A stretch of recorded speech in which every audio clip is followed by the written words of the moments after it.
Formas de invertir y sobre todo instrumentos de inversión actualmente tenemos demasiado, desde los seguros CETES, pasando por SOFIPOS, fibras, acciones y llegando a mis favoritos, ETFs. Hoy vamos a comparar a 3 de esos ETFs que tienen bastante potencial de crecimiento. Te adelanto, voy a invertir en esos 3 ETFs. Soy Alejandro Lara. Comenzamos. Antes de pasar de lleno a la comparación, te voy a presentar una escala de riesgo que me inventé yo, que va del 1 al 10. Esta escala de riesgo mediría la volatilidad de diferentes portafolios de inversión. La escala número 1 sería un portafolio bastante predecible en sus retornos y podría estar compuesto 100% por CETES. En el nivel 5 podríamos tener un portafolio 50% invertido en CETES, 50% invertido en índices amplios y de todo el mundo. Y el nivel número 10, el de mayor volatilidad, estaría totalmente compuesto por acciones individuales. Basándonos en esta escala, yo tengo 2 portafolios que te comparto de manera pública en el canal. Uno de ellos invierte 80% en renta variable de todo el mundo y 20% en renta fija. Ese podría ser un nivel de riesgo 6. En el nivel número 7, con mayor volatilidad, podríamos tener un portafolio que invierte 80% en el S&P 500 con factor growth y 20% en renta fija. Un portafolio que invierte 80% en el Nasdaq y 20% en renta fija estaría en el nivel 8. Y finalmente un portafolio que invierte 80% en tan solo 2 empresas tecnológicas y 20% en renta fija estaría en el nivel 9. Y te quise presentar primero esta escala porque creo que con esto entendemos que no son inversiones conservadoras y no hay tal cosa como que un ETF sea mejor que otro. Simplemente hay un ETF que se adecua a cada nivel de riesgo. De modo que no podríamos exigirle un mayor rendimiento a un portafolio más conservador y en cambio a los portafolios con mayor riesgo sí deberíamos exigirles un mayor rendimiento. Ahora sí, regresando a nuestros 3 índices, en el extremo de menor riesgo tendríamos al S&P 500 con el factor de growth. El S&P 500 probablemente es un índice que ya conoces.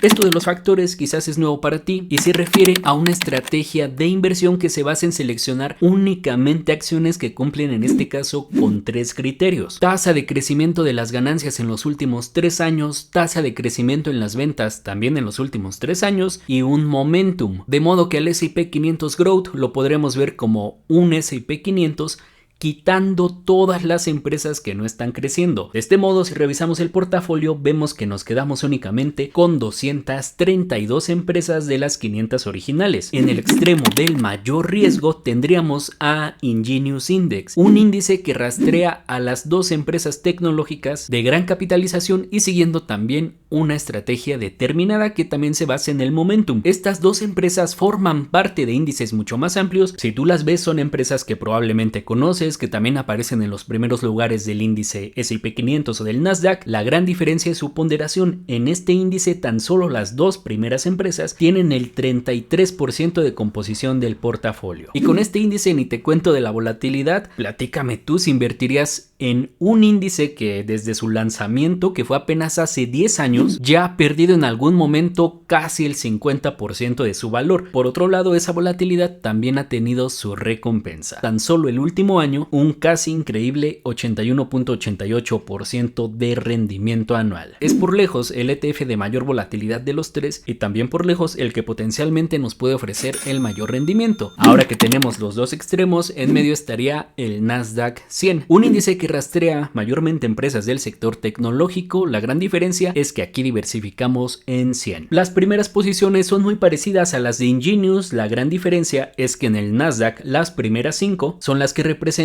alrededor del 35% del portafolio. Así que podemos esperar una menor volatilidad que Ingenious, mayor volatilidad que con el S&P 500 y un rendimiento que estaría también ubicado entre estos 2. Ahora que sabemos esto, podemos iniciar la comparación, esta vez con los ETFs que podemos utilizar para invertir en estos índices. De todas las opciones, yo elegí únicamente los ETFs que yo compraría, ya sea porque son más accesibles o porque tienen una menor comisión administrativa. De modo que tenemos a Genius 21 para invertir en el Ingenious Index, podemos utilizar QQQM para invertir en el Nasdaq 100 y SPY-G para invertir en el S&P 500 Growth. Y en el número de emisoras que lo componen sí nos va a quedar muy clara la diferencia en cuanto a diversificación. Tenemos 12 102 y 232 empresas respectivamente. Aunque puedes ver que muchas de ellas se repiten como las principales posiciones de cada ETF, lo que sí cambia considerablemente es su ponderación dentro del portafolio. Y finalmente llegamos a lo que sé que te interesa: el rendimiento. Y proyectar un rendimiento para uno de estos ETFs no es una tarea sencilla por la naturaleza de los mercados de valores. Por ahí tal vez has escuchado: rendimientos pasados no garantizan rendimientos futuros. Sin embargo, sí tenemos algunos enfoques. Por ejemplo, está el de las regresiones lineales, que es básicamente mirar la historia del ETF. Cuanta más historia tengamos, mucho mejor, porque esa historia ya nos indica cómo se ha comportado el índice en diversos escenarios de mercado: alta inflación, recesión, incluso crisis económicas, y todo esto sí nos puede proporcionar una idea de cómo se podría comportar en el futuro. Y entonces tenemos una mala noticia, porque estos tres índices, podemos decir, son bastante modernos. Si entendemos esto, coloqué en la tabla el rendimiento histórico en el caso de QQQ y S&P 500 Growth homologado desde 2007, porque de ambos tenemos datos hacia esa fecha, y con Ingenious 21 no queda de otra que colocar el rendimiento desde que se comenzó a medir el índice, septiembre de 2014. Puedes ver que son rendimientos bastante impresionantes, pero si relacionamos el mayor rendimiento con la mayor caída que ha tenido cada ETF, creo que sí ya queda muy clara por qué se cumple siempre o mayormente la regla de las finanzas: a mayor riesgo se asocia mayor rentabilidad, siendo SPY el índice que reportó la menor caída de estos tres, así que tenemos la menor volatilidad, pero también el que entregó el menor rendimiento de estos tres en el periodo analizado, 12.33% anual. El Nasdaq ha caído ligeramente más que el S&P 500 Growth, pero ha dado también un rendimiento en promedio mayor, 17.07% anual. Y con Ingenious tenemos el índice más volátil. En su breve historia, 5 años de cotización, ya llegó a caer casi un 50%, pero también en el histórico es el que nos ha entregado el mayor rendimiento, un sorprendente 24.09% anual. 3 ETFs con potencial de crecimiento, con volatilidad, pero que si estamos dispuestos a asumir ese riesgo, la historia nos dice que nos pueden entregar grandes rendimientos. Si tú ya inviertes en ellos, platícame cómo los utilizas. A partir de aquí te voy a platicar cómo los voy a utilizar yo. Hay una filosofía de inversión que sigo en todos los portafolios que tengo y que tienen en su composición renta variable, la filosofía Boglehead, y podemos resumirla en 5 grandes pilares. El primero de ellos es invertir a través de ETFs que siguen a índices ampliamente diversificados. El primer portafolio que tenga Ingenious 21 no cumpliría con esta condición. Tenemos tan solo 12 empresas, por lo tanto lo voy a combinar con el S&P 500 Growth. Con esto deberíamos bajar la volatilidad, eso sí, reducimos el rendimiento potencial, pero logramos diversificar en 232 empresas que tiene el índice más amplio. En un segundo portafolio únicamente me voy a quedar con el Nasdaq 100, aquí tenemos 100 empresas. Como segundo pilar de esta filosofía de inversión tenemos la diversificación en clase de activos. Esto se refiere a que del 100% de tu aportación la diversifiques no solo en renta variable o en esta clase de activo, sino que agregues algunas más para reducir la volatilidad. Yo en todos mis portafolios hago algo muy sencillo: agrego renta fija, así que me voy a quedar en ambos con una ponderación 80% renta variable, 20% renta fija. El primer portafolio entonces estará compuesto 40% por Ingenious 21, 40% por SPY y 20% por Sofipos. El segundo portafolio estará compuesto 80% por el Nasdaq QQQM y 20% por Sofipos. Tercer pilar de esta filosofía: mantener tu inversión por muchos años. Esto se refiere a comprar los activos y mantenerlos en tu portafolio durante muchos años, así que no tratamos de adivinar, tratamos de mantenernos en el mercado. Prueba de esto son los 2 portafolios que ya te comparto de manera pública en este canal. Uno de ellos tiene 17 meses, el otro ya va a cumplir 2 años. Y con estos también planeamos hacer una serie que esperamos compartirte durante muchos años. Es una filosofía de inversión en la que yo creo, de esta forma invierto mi dinero en la práctica, y esa serie desafortunadamente no la vamos a compartir en My Primer Millón porque ya tenemos 2 series más y no quiero comenzar a saturar el canal de tanta serie. El seguimiento mensual se lo daremos en mi canal de planeación para el retiro. tuplanderetiro.mx. Ahí compartiremos el avance mensual, pero también quizás, eso lo voy a decidir más adelante, de manera trimestral o cuatrimestral, le daremos seguimiento en este canal. Cuarto pilar de la filosofía: minimizar costos e impuestos. Esto se refiere a que elijas ETFs de bajo costo administrativo y que hagas lo más eficiente la carga fiscal. Los ETFs que elegí para el portafolio son los de menor comisión en el mercado.